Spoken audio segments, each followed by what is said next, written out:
Chapter 1. 2 Ships. The race began in the summer of 1910. On June 1st, in London, a black ship, the Terra Nova, went down the River Thames to the sea. Thousands of people stood by the river to watch it. They were all excited and happy. On the Terra Nova, Captain Robert Falcon Scott smiled quietly. It was a very important day for him. He was a strong man, not very tall, in the blue clothes of a captain.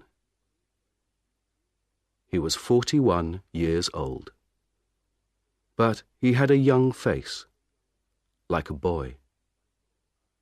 His eyes were dark and quiet. One man on the ship, Titus Oates, smiled at Scott. "What an exciting day, Captain," he said. "Look at those people. I feel like an important man." Scott laughed. "You are important, Titus," he said. "And you're going to be famous, too. We all are. Do you see this flag?"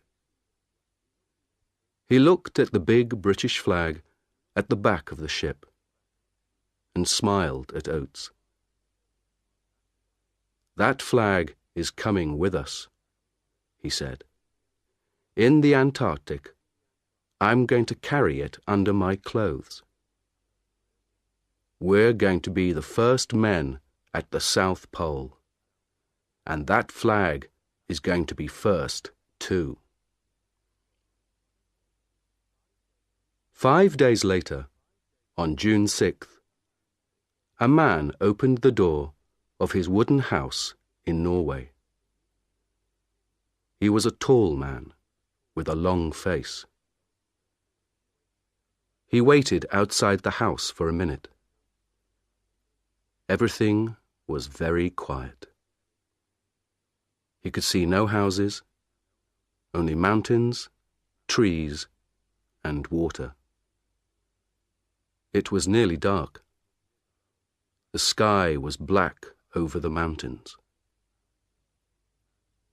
The man smiled and walked quickly away from the house, down to the sea. In the water, a big wooden ship waited for him. The man got onto the ship and talked and laughed quietly with his friends. The ship's name was Fram, and the man was Roald Amundsen. The Fram was the most beautiful ship on earth, Amundsen thought. His friends were the best skiers on earth, too. One of them, Olaf Bjaaland, smiled at him. "North Pole, here we come, Captain," he said. "Yes," Amundsen said. His friends could not see his face in the dark. "Fram is going to the Arctic." Everyone on the Fram was ready to go to the North Pole, to the Arctic. Amundsen wanted to go there too. But first, he wanted to go south. His friends didn't know that. At midnight, on June 6th, the Fram moved quietly away from Amundsen's house, out to sea.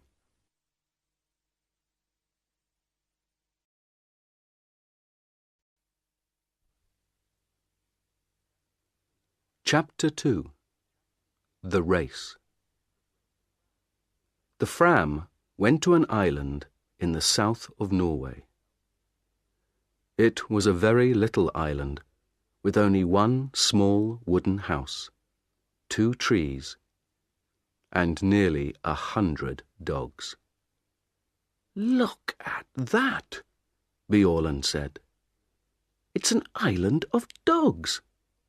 There are dogs in the water, near the trees, on the house, dogs everywhere."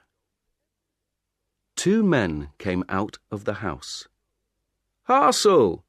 Lindström!" Amundsen said. "It's good to see you. How many dogs do you have for me?" 99, Roald," said Hassel. "The best 99 dogs from Greenland. And they're very happy. They don't work, they just eat and play all day. They're having a wonderful summer here." "Good, good," Amundsen laughed. "But that's finished now. Hey, Bjaaland, stop laughing. Come down here and help me. Let's get all these dogs onto the ship." It was not easy. The dogs were fat and strong, and they didn't want to go on the ship. But at last, after 3 hours' hard work, all 99 were on the ship, and the Fram went out to sea again. The men were not happy. The weather was bad, the dogs were dirty, and some of the men were ill. They began to ask questions. "Why are we bringing dogs with us?" asked one man, Johansson. "We're going thousands of kilometers south, past Cape Horn, and then north to Alaska. Why not wait and get dogs in Alaska?" "Don't ask me," said his friend Helmer Hansson. "I don't understand it." The men talked for a long time. Then, on September 9th, Amundsen called everyone to the back of the ship. He stood quietly and looked at them. Behind him was a big map. It was not a map of the Arctic. It was a map of Antarctica. Bjaaland looked at Helmer Hansson and laughed. Then Amundsen began to speak. "Boys," he said, "I know you are unhappy. You often ask me difficult questions, and I don't answer. Well, I'm going to answer all those questions now, today. We began to work for this journey 2 years ago. Then, we wanted to be the first men at the North Pole. But last year, Perry, an American, found the North Pole. So, America was first to the North Pole, not Norway. We're going there, but we're too late." "I don't understand this," Bjaaland thought. "Why is Amundsen talking about the North Pole, with a map of Antarctica behind him?"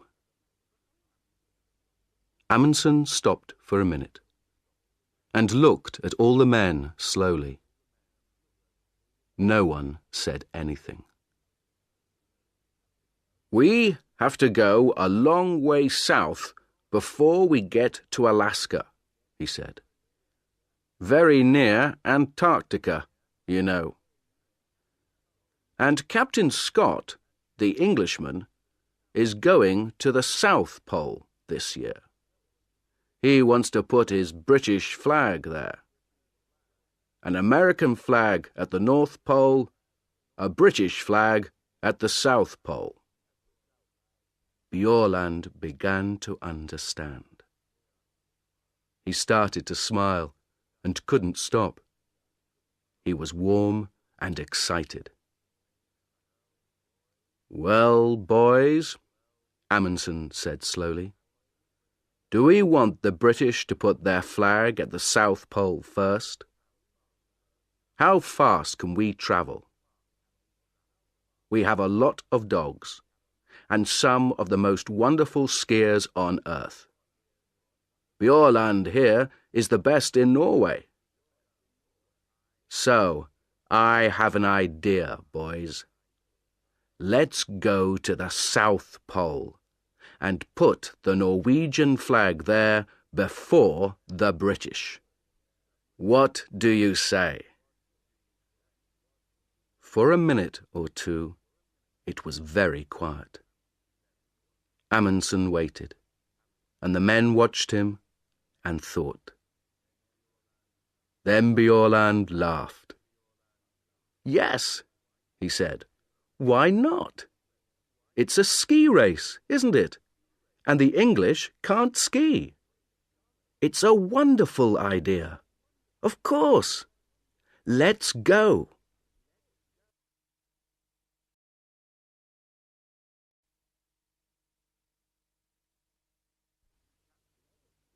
Chapter 3. The Ponies. On October 27th, the Terra Nova arrived in Wellington, New Zealand. When Scott came off the ship, a newspaper man walked up to him. Captain Scott, can I talk to you, please? He said. Scott stopped and smiled.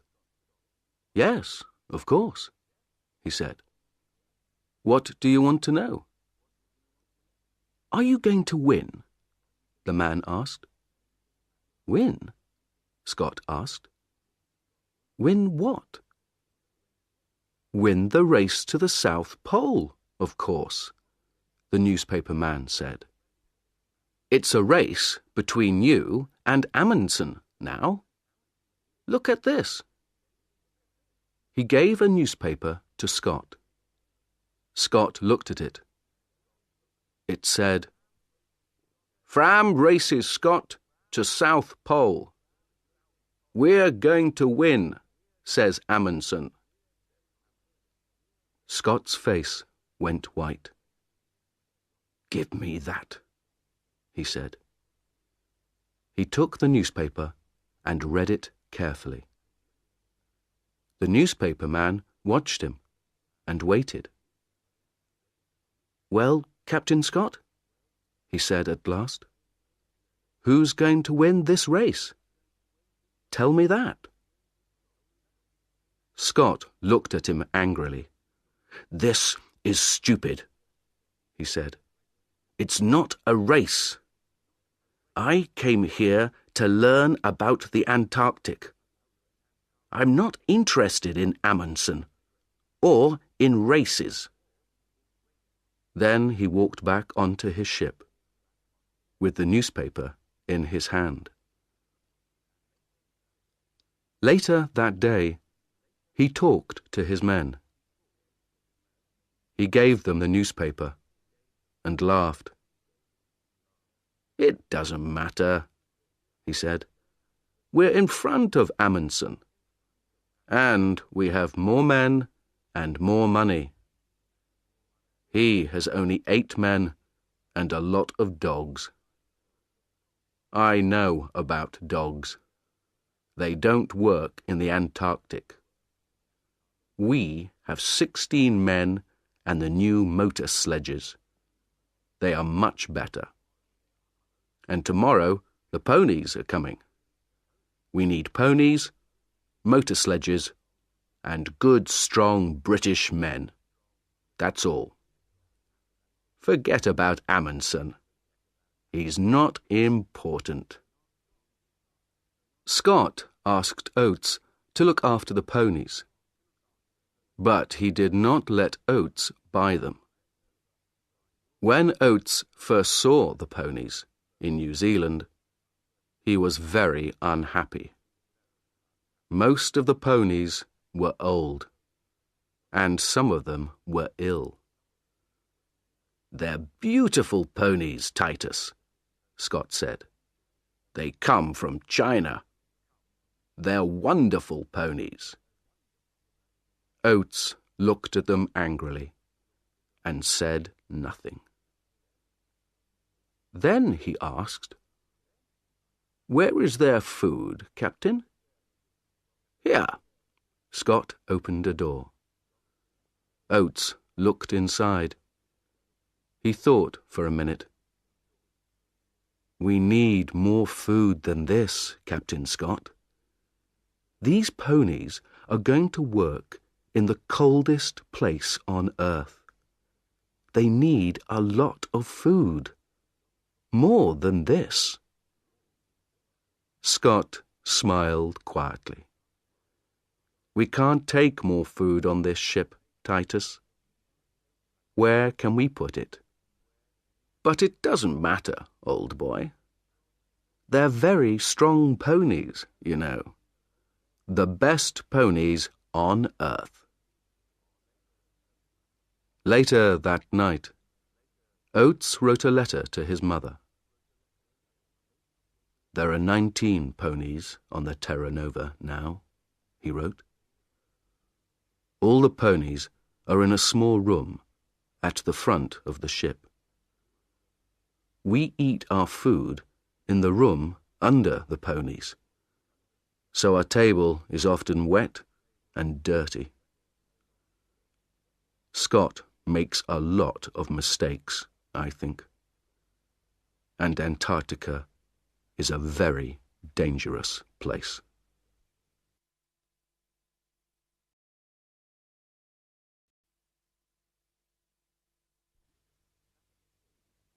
Chapter 4. Food Depots. The two ships, Terra Nova and Fram, arrived in Antarctica in January 1911, at the end of summer.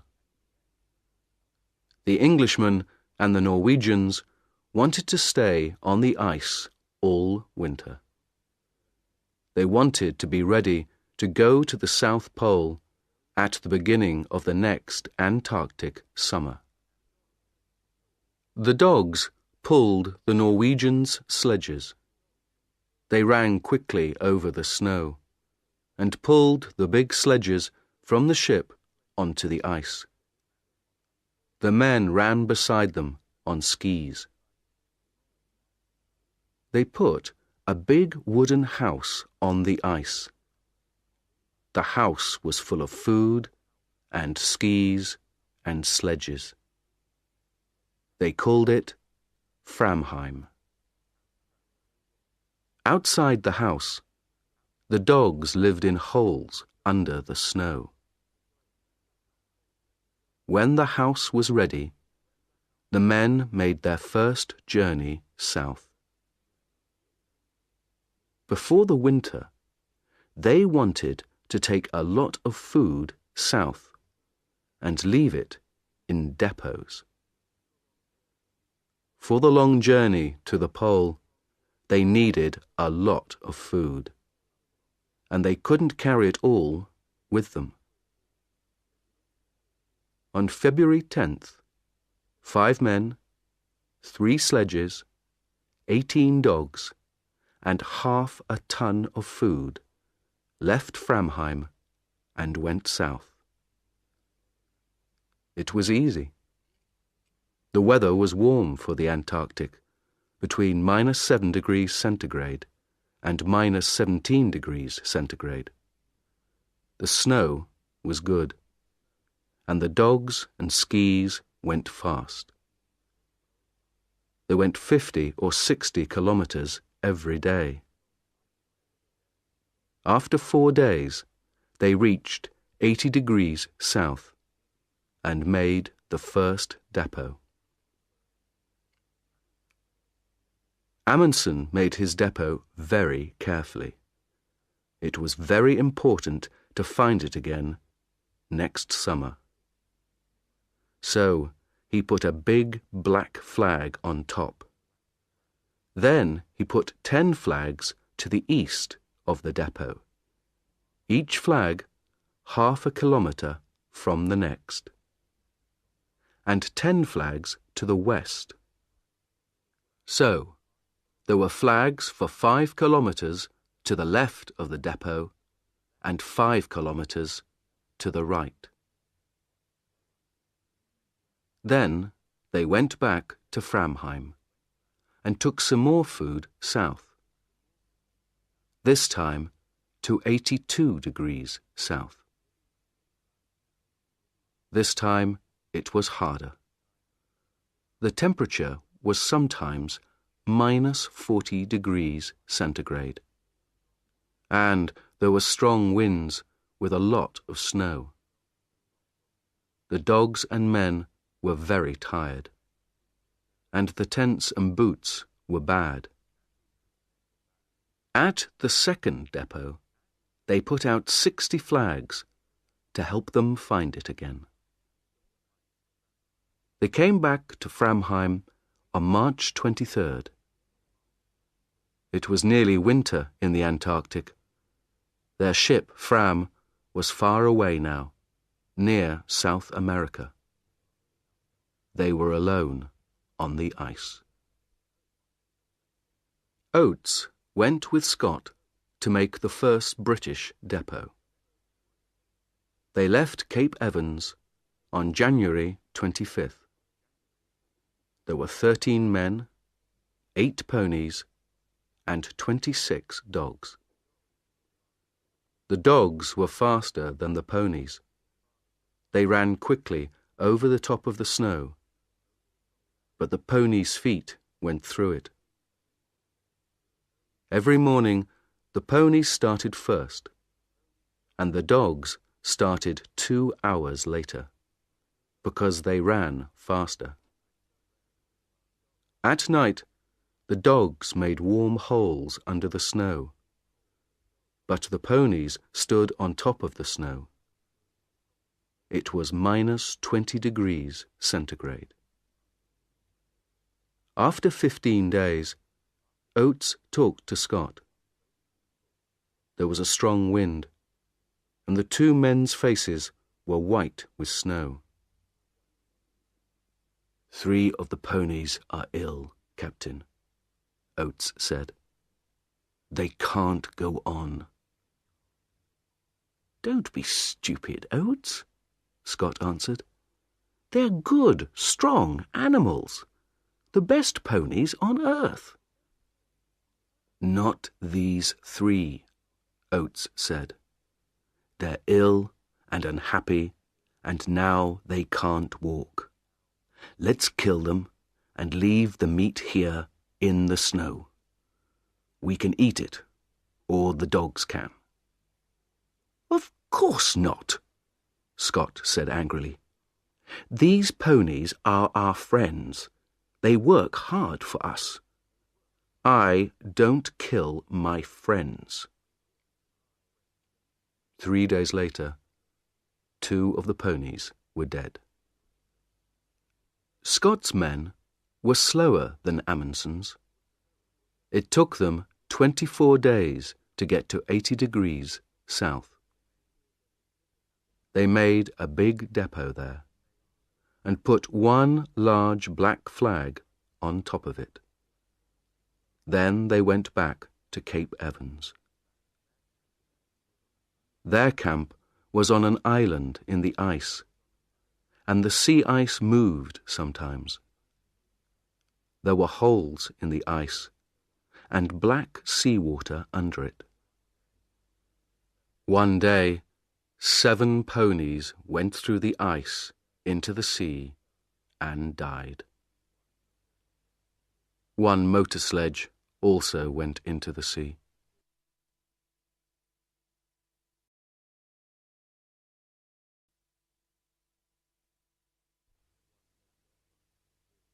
Chapter 5.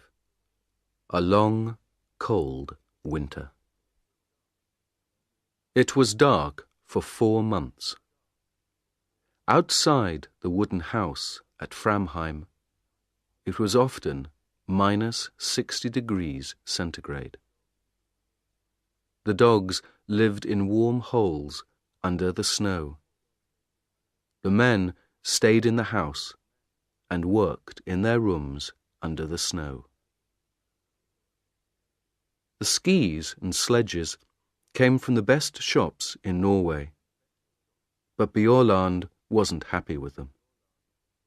He changed a lot of things on the skis and sledges. Soon, the sledges were stronger than before. The skis were better and faster too. All the Norwegians worked hard.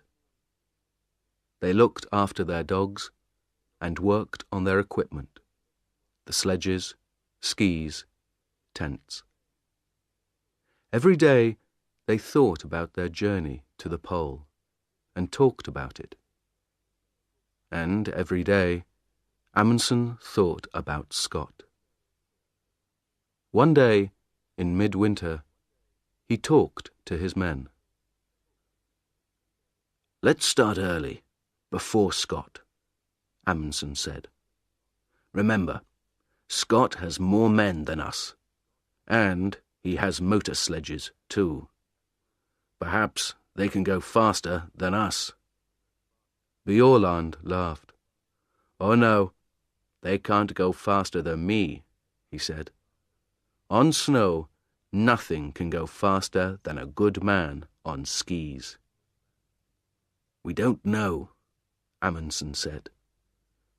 "You're the best skier in Norway, but you get tired, and dogs get tired too. Motor sledges don't get tired. They can go all day and all night." Johansen laughed angrily. "That's stupid," he said. "Perhaps the motor sledges can go all night, but the Englishmen can't." "The English can't win, Roald. They don't understand snow, but we do.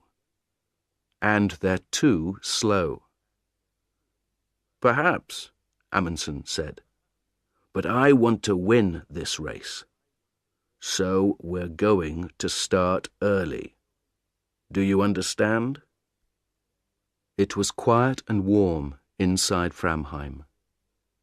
Bjaaland looked at Amundsen and thought about the long, cold journey in front of him. He thought about the dogs in their holes under the snow and listened to the wind over the house. "When, Roald?" he said quietly. "On August 24th. The sun comes back on that day. We start then." "But we can't," Johansen said. He looked angry and unhappy. "That's too early. We can't start then. It's dangerous and stupid." Amundsen looked at Johansen coldly. "You're wrong, Johansen," he said. "We want to win, remember? So we start on August 24th. Bjaaland listened to the winter wind outside.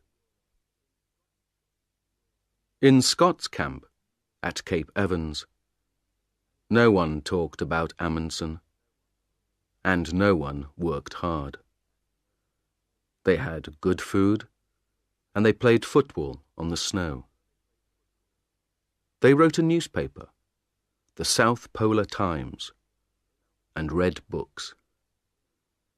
No one learnt to ski, no one worked on the motor sledges.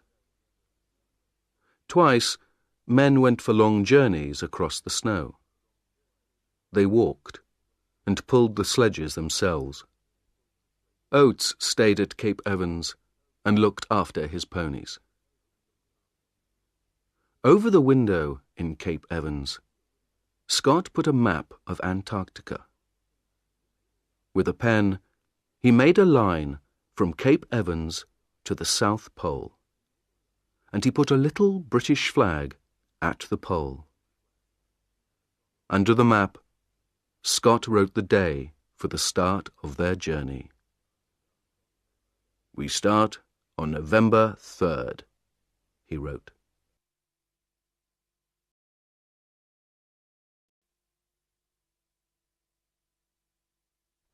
Chapter 6. A Bad Start. On August 23rd, the Norwegian sledges were ready. They took them outside, and the dogs pulled them across the ice. The sun came up for half an hour, but it was too cold, minus 46 degrees centigrade. They could not travel in that weather. They went back to Framheim and waited. They waited 2 weeks, until September 8th. Then, with the temperature at minus 37 degrees centigrade, they started. They ran happily across the snow to the south. 8 men, 7 sledges, and 86 dogs. Only Lindström, the cook, stayed behind in Framheim. At first, everything went well. They went 28 kilometers on Saturday and 28 kilometers on Sunday. It was easy. Then, on Monday, the temperature went down to minus 56 degrees centigrade.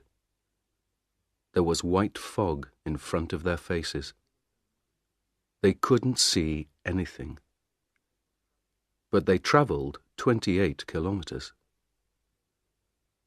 That night, in their tents, they nearly died of cold. Next day, they stopped and made snow houses. Inside the snow houses, it was warm. But everyone was unhappy. "I told you, Roald," Johansen said. "Even September is too early. We can't travel in this cold. Do you want us to die? Let's go back and wait for better weather." Amundsen was very angry. He was angry with Johansen, but he was angry with himself too. He knew Johansen was right. "All right," he said slowly. "We can go on to the depot at 80 degrees south, leave the food there, and then go back. We can't do more than that." It was 37 kilometers to the depot. The wind was in their faces all day. 2 dogs died on the way. At the depot, they did not stop. They put out the food and the flags, turned round, and went north. At last, the wind was behind them. The dogs ran quickly, and the men sat on the empty sledges. They went faster and faster. It was like a race. Amundsen was on Wisting's sledge, and soon he, Wisting, and Hansen were 3 or 4 kilometers in front. Soon they were alone. They travelled 75 kilometers in 9 hours, and they reached Framheim at 4 o'clock that afternoon. Bjaaland arrived 2 hours later, with 2 more men. But the last 2, Johansen and Prestrud, went more slowly. Their dogs were tired. Their feet were wet and cold. They had no food, and they were alone in the dark. The temperature was minus 51 degrees centigrade. They reached Framheim at midnight. Next morning, Johansen was angry. In front of everyone, he said, "You were wrong, Roald. September was too early. I told you, but you didn't listen. And then you left us alone, and we nearly died in the cold. You're a bad captain. I'm a better captain than you are." Amundsen was very angry. But at first he said nothing, because he knew that Johansen was right. Then, that evening, he gave a letter to Johansen. It said, "You aren't coming to the pole with me. When I go south, you can take some dogs and go east to King Edward VII land. You can go with Prestrud and Stubberud. You can be the first men to go there, but not to the South Pole." The Norwegians stayed in Framheim and waited. They lay in bed, listened to the wind outside, and thought about Scott and his motor sledges.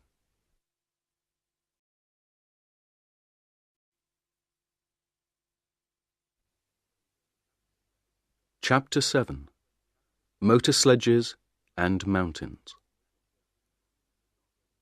Scott had 2 motor sledges now. They were the first motor sledges in the Antarctic, the first on Earth. On October 24th, the motor sledges started south from Cape Evans. 4 men went with them, but Scott stayed at Cape Evans for another week. Oates was unhappy. He wrote to his mother, "We had a very bad winter here. I don't like Scott. We were here all winter, but he didn't learn to ski or to drive dogs. Our equipment is bad, and he doesn't think about other people. I'm going to sleep in his tent on the journey, but I don't want to." On November 1st, Scott and Oates and 6 more men left Cape Evans with 8 sledges and 8 ponies. The ponies walked slowly because their feet went down into the snow. It was hard work for them, and they got tired very quickly. They travelled 13 or 14 kilometers in a day. Behind the ponies came Mears with 1 sledge and some dogs. Mears knew how to drive dogs. Every day, Mears started 2 hours after the ponies and arrived 2 hours before them. After 5 days, they found the motor sledges. The Norwegians began again on October 20th. There were 5 men this time: Amundsen, Bjaaland, Wisting, Hassel, and Hansen. They had 4 sledges and 48 dogs. There was a lot of wind and fog. On the first day, Wisting's sledge suddenly stopped, and the back went down. "Come on, you dogs," he said angrily. "Pull, pull." At first, nothing happened. Then, slowly, the sledge moved again. Wisting looked down over the side of the sledge. Under the snow, there was a 50-meter hole. "Did you see that?" Amundsen said. "The ice wants to eat us. Men, dogs, sledges, everything." On the 4th day, they reached the depot at 80 degrees south. There was a bad snowstorm, but they found the flags easily. Next day, the men stayed in their tents, and the dogs played in their holes under the snow. They were all happy. They had a lot of food, they had good equipment, and they were warm. They could travel fast. Next morning, the snowstorm stopped, and the journey began again. Today, Everything is wonderful, Bjaaland wrote in his diary. But where is Scott? In front of us or behind? There was no one with the motor sledges. They were broken. Scott looked at them angrily. "It doesn't matter," he said. "Teddy Evans and his men are in front of us. They're good men. They're pulling their sledges themselves. We can get to the pole on foot." Oates looked at Mears. Oates and the ponies were tired, but Mears and his dogs were not. The snow was home for them. That night, Oates wrote, 3 motor sledges at £1,000 each. 19 ponies at £5 each. 32 dogs at £1.50 each. Well, it's not my money, it's Scott's. On November 21st, one of the ponies died. On November 11th, the Norwegians saw the mountains. The mountains were very high, some of the highest on earth. Bjaaland smiled. "There is good skiing up there, Roald," he said. "But can dogs get up there too?" "Of course they can," Amundsen said. "Come on." They left Hansen with the dogs and skied a little way up the mountains. It was difficult, but the mountains were big and beautiful.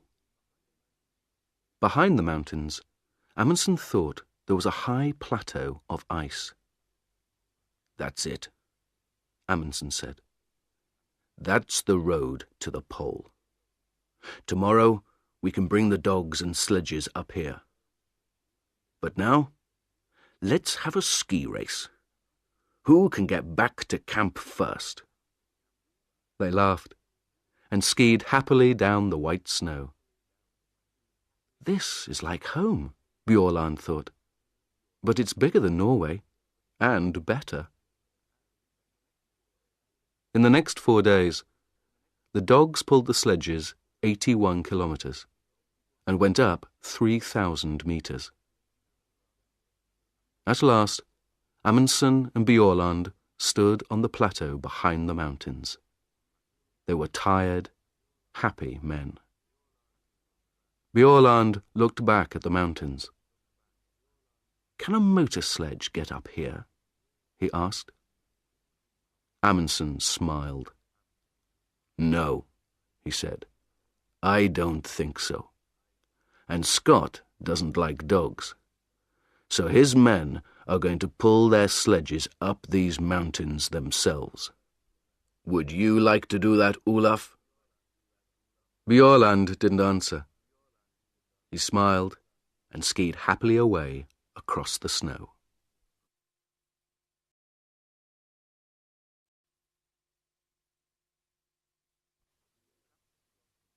Chapter 8. Across the Plateau. On November 21st, the Norwegians killed 30 dogs. "They were happy," Amundsen said, "and now they're going to die quickly. We need 3 sledges and 18 dogs to go to the pole." When the dogs were dead, the other dogs ate them. The men ate them too.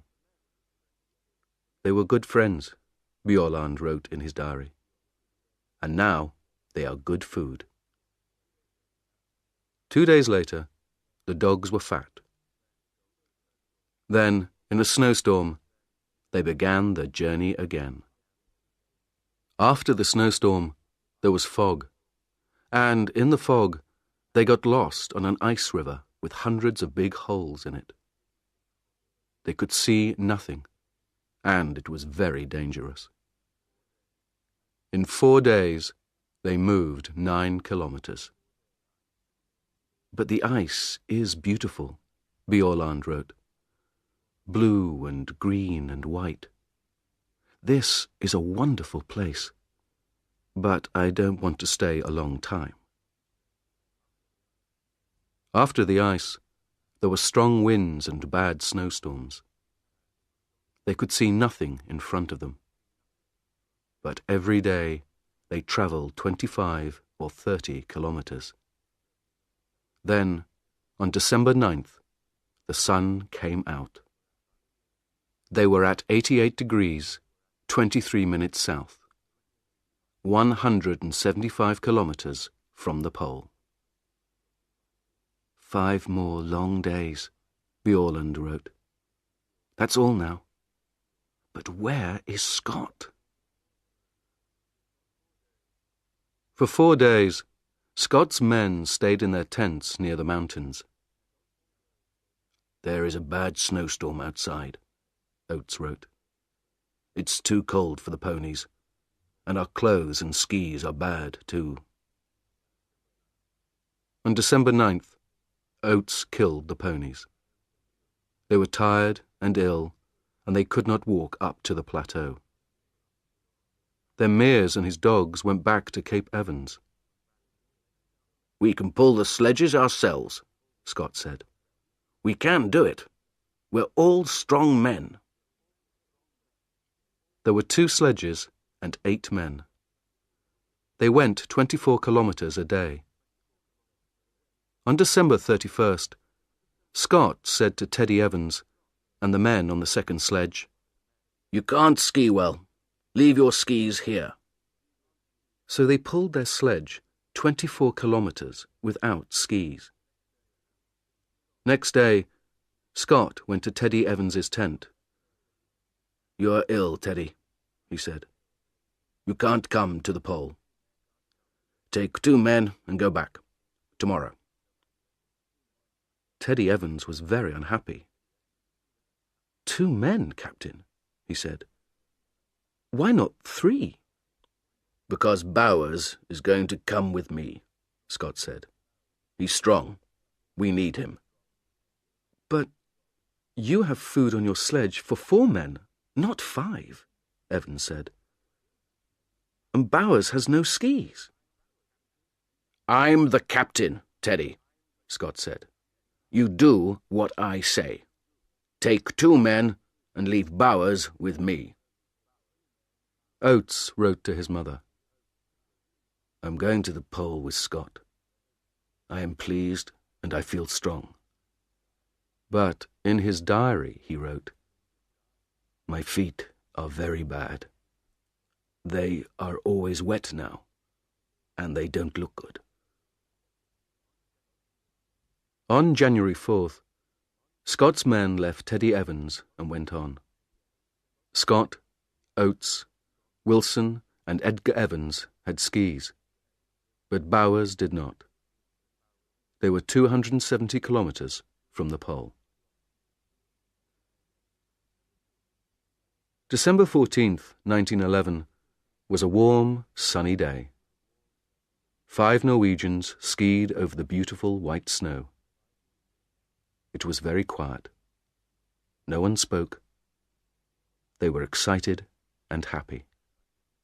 6 more kilometres, Bjaaland thought.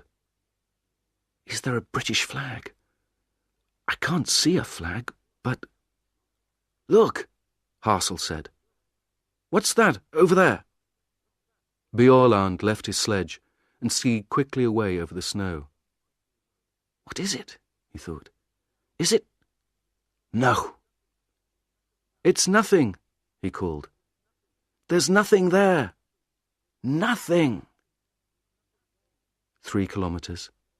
2. Roald, Hansen called to Amundsen. Go in front of me, please. It helps my dogs. That's not true, Bjaaland thought. His dogs are running well today. But Hansen wants Amundsen to be first. The first man at the South Pole. They skied on and on, over the beautiful snow. Stop, Amundsen said. He waited quietly for his men. This is it, he said. Bjaaland looked at him. "But there's nothing here," he said. Amundsen smiled. "Oh, yes, there is," he said. "There's something very important here, Olaf. Very, very important." "What's that, Roald?" "Us. We're here now. Isn't that important, Olaf?" The four men stood on the snow and looked at him. Then, slowly, they all began to laugh.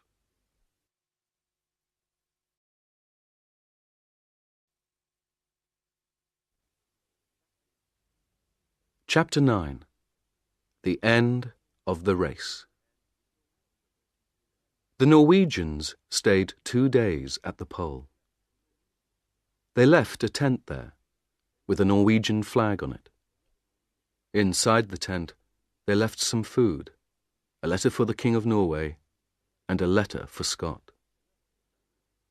They left some more black flags near the pole, and one 28 kilometers north. Then they skied away, back to the north. "It's a beautiful day," Bjaaland wrote. "The sun is warm, the snow is good. But the dogs run too quickly. I can't get in front of them." They found their depots easily. There were 10 between the pole and Framheim. Each depot had a lot of food. They laughed and skied quickly down the mountains. Often they skied 50 kilometers a day. On Friday, January 26th, 1912, they came back to Framheim. It was 4 o'clock in the morning. Inside the wooden house, Lindström, the cook, was asleep. Amundsen walked quietly to his bed. "Good morning, Lindström," he said. "Is our coffee ready?" The black flags waited at the pole. "What's that, Captain?" Bowers said. "Over there." "Where?" Scott asked. "What? Oh, my God." They all saw the small black flag in the snow, 2 kilometers in front of them. Slowly, they pulled their sledge to it. Next day, January 17th, 1912, they found the tent and the Norwegian flag. Near it, Scott took the British flag from under his clothes and put it up. In his diary, Scott wrote, "This is a very bad day. We are all tired and have cold feet and hands. It is minus 30 degrees centigrade, and there is a snowstorm. Great God, this is an awful place." They turned north. 5 tired, unhappy men in the coldest, emptiest place on earth. On March 13th, 1912, Scott's wife, Kathleen, looked at her morning newspaper. "Norway's flag at South Pole," it said. She looked at it for a long time, and then began to cry. "What's the matter?" her friend asked. "My poor, poor husband," Mrs. Scott said. "What's happened to him? Where is he now?" Scott's men were always hungry. There were not many depots, and they were difficult to find. "We need to find the next depot today," Oates wrote. "But how can we find one black flag in all this snow? It's very difficult. And there is food for 4 men. Not 5. They were all tired and ill, too. Oates's feet were black now, and he could not feel them. On February 16th, Edgar Evans died. On the 17th, they were past the mountains. At the depot there, they ate one of the dead ponies. Then they went on. 10, 11, 12 kilometers a day. They were ill because their clothes were not warm, and they didn't have much food. The temperature was sometimes minus 40 degrees centigrade. On March 7th, Scott looked at Oates's feet. They were big and black. "I can't pull the sledge now," Oates said. "It's very difficult to walk. Am I going to lose these feet, Captain?" Scott looked at Oates's feet and said nothing. On March 9th, they found another depot, but there was not much food. Slowly, they walked on. Oates's feet were worse every day. March 17th was Oates's birthday. He was 32. He lay in the tent and listened to the wind outside. He was very cold, very hungry, and very, very tired. He wrote a letter to his mother and gave it to Wilson. Then he got up and opened the door of the tent.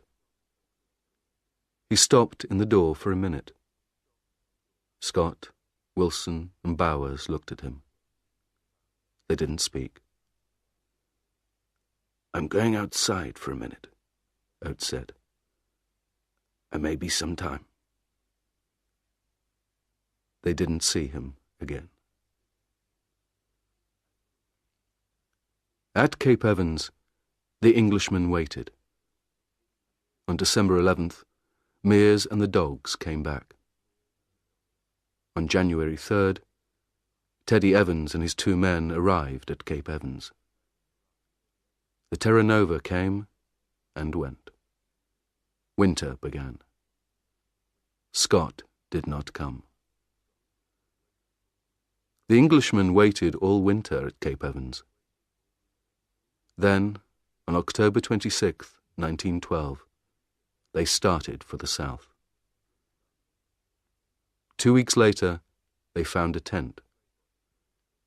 There were 3 bodies in the tent: Scott, Wilson, and Bowers. They put the bodies under the snow. Then they took the men's letters and diaries and went north to Cape Evans again. In Scott's diary, they read, "Oates died like a good Englishman. We all did. Please, remember us and look after our families. We did our best." No one found Oates's body, but he is there, somewhere, under the snow and the wind, in the coldest, emptiest place on earth.